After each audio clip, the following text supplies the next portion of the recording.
The Real Investment Show.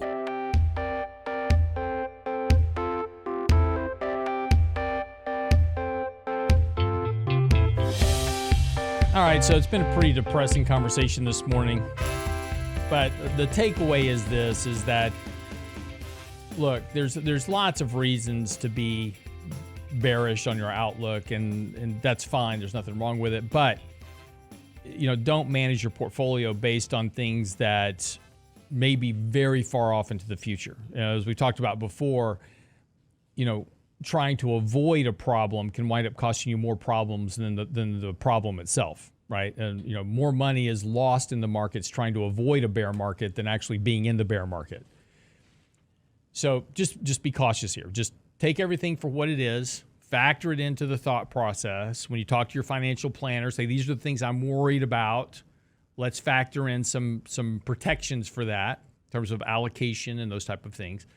But then manage that risk accordingly as it goes. Okay, but as we've been talking about, time is running short because this is already, checking my watch here, December the 7th. Christmas is right around the corner. Have you done your Christmas shopping yet, Danny?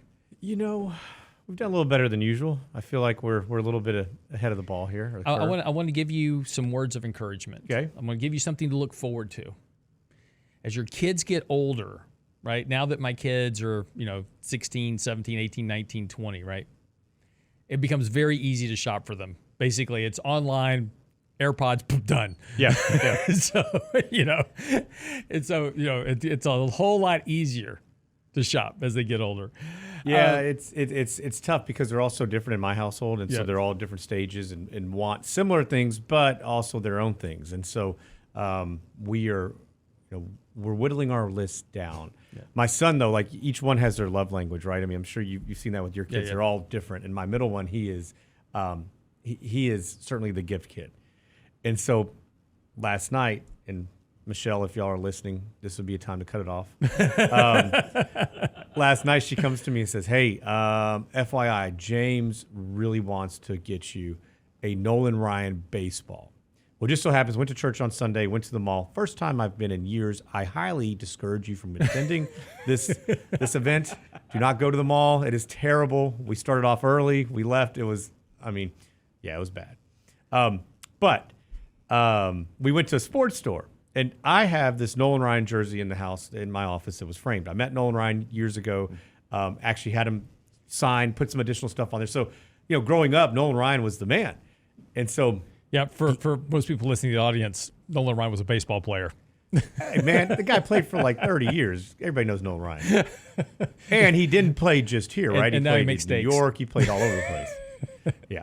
So, not air just conditioning commercials. Not just a baseball player. Hey, and now he's got sausage and exactly. I mean, anyway, finish up your story. So, anyways, he goes to my wife, says, "Listen, Mom, I've been saving money. I've got $100.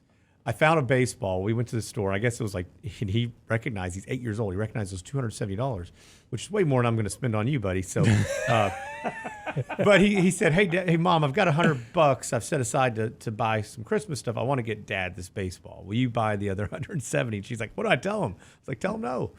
But you buy it, just tell her to go to the store, buy a baseball just at the store, write Nolan Ryan on it. In blue ink. Yeah. See, he's the one, though. He's very particular and he's very smart. He's going to be like, no, we have to go. I have to pick the specific ball out.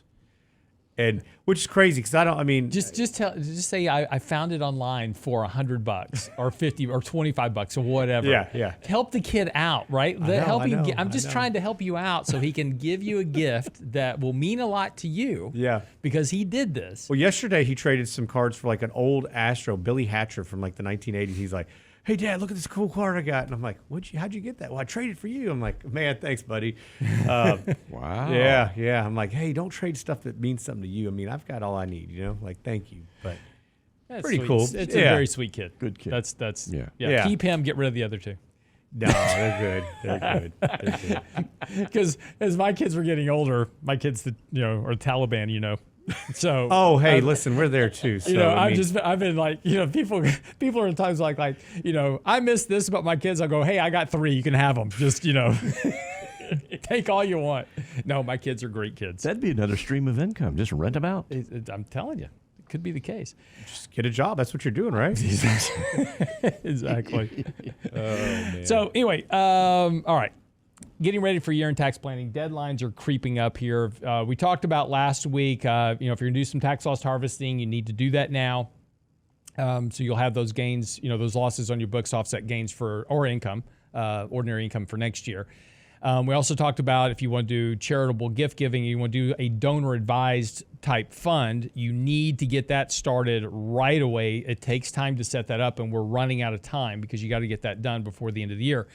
What other things have we missed here, Danny? There's a couple other items. I think that people need to look and say, hey, have I maxed my 401k out? Those are things that you're not going to be able to come back to in 2023 and still make contributions for 2022. So, we're making sure as we're visiting with clients, hey, you guys still contribute to the 401k. Have you maxed out your HSA?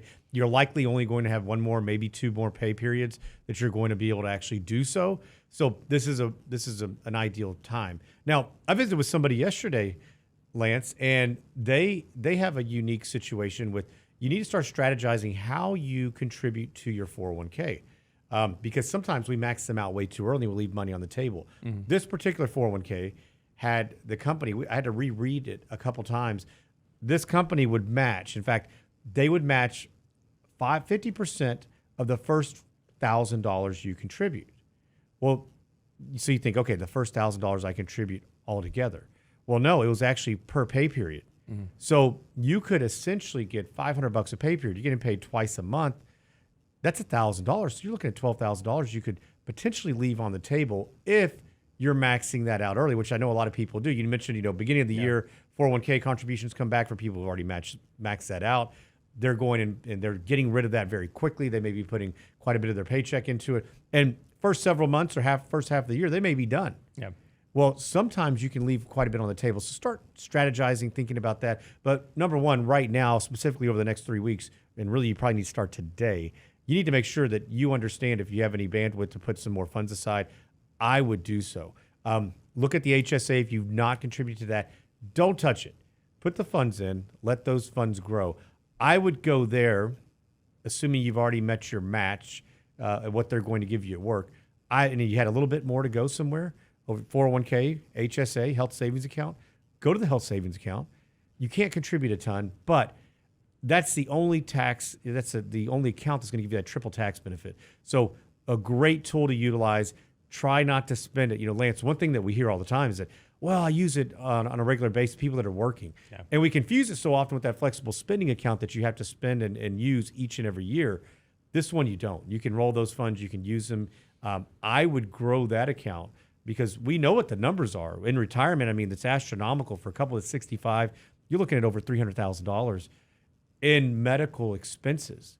So this is an area that I would make sure that you bolster up. So max the 401k out, max the HSA out, not in that order, but certainly something that you need to do.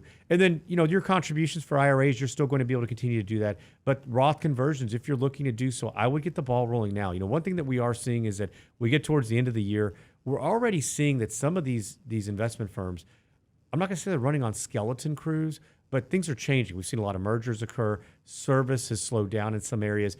And we know that people begin to start taking time off over the next couple of weeks, which can prolong. And firms just close down for Christmas and New Year's. And there's going to be days you're like, oh, I got to get this done. And firms are going to be closed day before New Year's. That's right. So, we've been even trying to do so with our service team, give them a break because we've just been, these guys work pounding hard. them all year. Yeah. And so ideally we've set some dates that we'd like to have a lot of stuff done to make sure that we mitigate a lot of that so that we're not all rushing to get things done on 12/31, which we know a lot of you do that.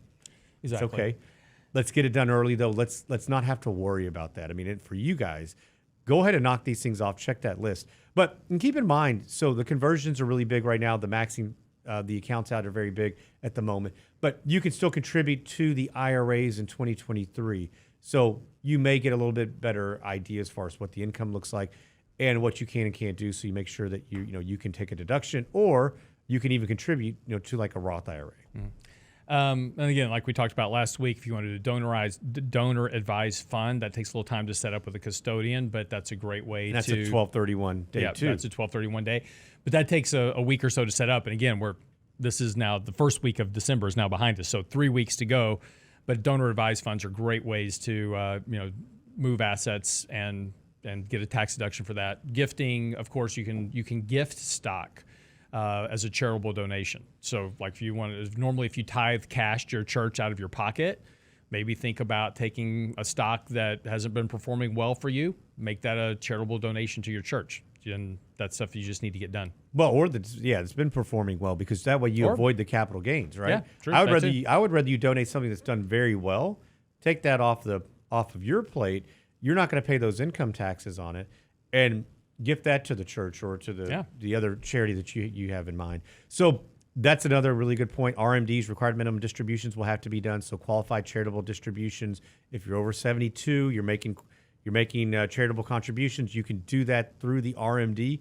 Really nice tool, nice way to do it. Also, if you're gifting outside of that, you can use use appreciated stock. I'd get that off the books sooner rather than later, if that's the case. Yeah, absolutely. Anyway, all these things you got to get done before the year end. And so I've been swamping Danny with a lot of emails. So go to our website, realinvestmentadvice.com.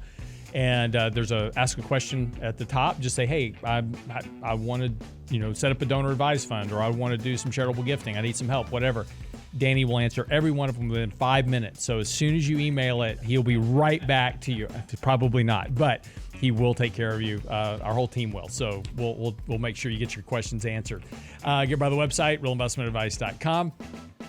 In the meantime, if you have any other questions or comments, you can also send those as well. We answer every question every day. Make sure that you're getting the information that you need. Our latest blog post from Michael Leibowitz is out on the website today, called Double Dog Dare You. So that's on the website now, realinvestmentadvice.com. We'll see you back here tomorrow.